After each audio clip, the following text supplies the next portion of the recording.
Okay, well, I put the screws in and put them in not all the way because you want to do the final tightening in an even manner. You don't just want to tighten all of them one after another in series. You want to do a little on each one. That way there's not overpressure, especially with anything having to do with metal and plastic. I've learned through terrible experience, trial and error, splitting certain uh, thread holes and things by, doing it incorrectly. This might be a little overly cautious, but um, this is the only Scoty I'll probably ever be able to get a hold of, so that's warranted.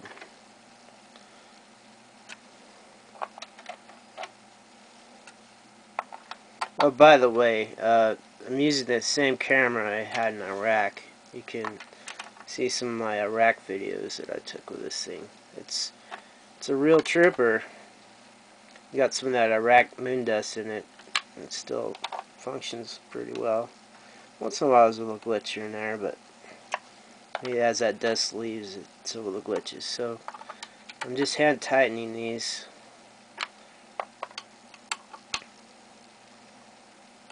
And what do you do with this? Well, you put it back in the packaging for the next person, obviously.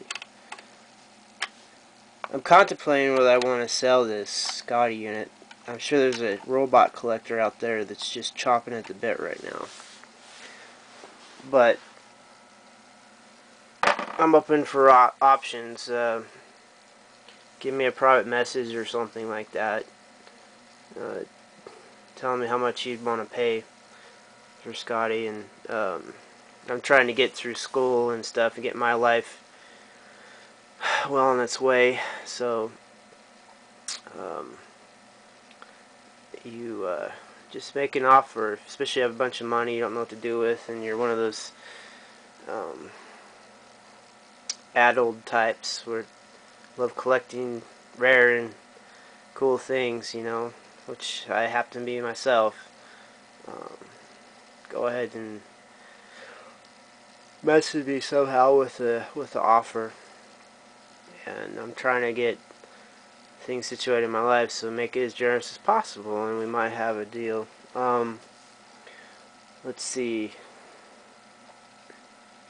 I did want to go into, before we go any farther, I got this time-lapse series. I highly recommend it. It's Understanding Computers. There's a part here on robotics, and I think because of copyright issues I can't go any farther than the title page, but very interesting. It helped explain a lot of how voice commands and things like that are interpreted. So that helped explain things, and like I said, I'm a sci-fi fan. This is really interesting too. I'm playing around with computers and stuff, and looks like this and stuff really make it fun. The other one, that's the Star Trek fans right there. This is a Star Wars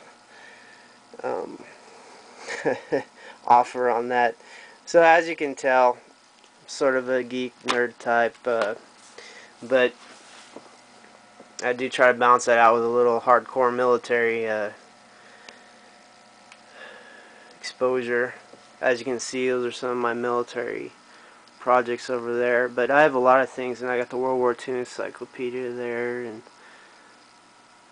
Mysteries of the Unknown time-lapse series. I'm a real time-life advocate. They really put out some good books. So anyway, that's a little side note. So it looks like, let's see, on the steps, we did fit the foot, oh, I can't read through my camera. Fit the foot into the bottom of the body. Make sure the two pins on the side of the light panel bottom fit into the corresponding holes of the foot. So that was those peg things that were considered to be pins. Also take care of the holes where the hex screws match, okay? Finally tighten the foot to the body with the hex screws. Scoty is now fully assembled and be put up. Now follow the Scoty installation guide. Okay, so Scoty is ready to be put up. You know, this part was never mentioned, so I'm gonna have to see. Let me stand Scoty up. This must be a back panel of some kind. I think I've seen photos with that. It's a back panel, or maybe it's a head panel. We'll find out. So let's stand Scoty up. We don't need this box anymore. Still, there's some weight to it. I wonder if there's something in there. Still. Oh yeah, the cables and stuff that come with Scoty, obviously. Oh, I gotta unpack those too. Okay. So here's Scoty standing up.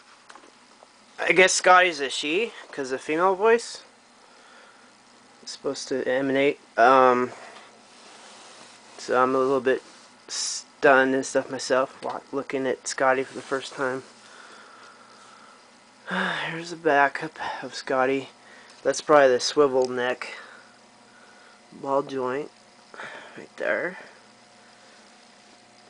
And this is the power button with the universal emblem. And it's a learn function. And I guess according to the manual, if you hold that for 10 seconds, it resets Scoty to factory settings. But I guess if there is troubleshooting, you hit learn and Scoty is supposed to record interactions and then send it back to the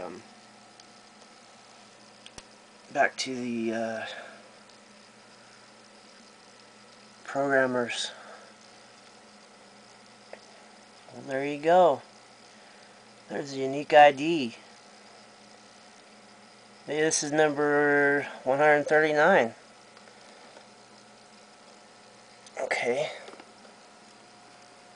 And here's, I think that's AC adapter power supply on the far left there. Right and left audio, and then the yellow is video. And that's for your Cat 5 cable. So anyway, let's get Scoty set up.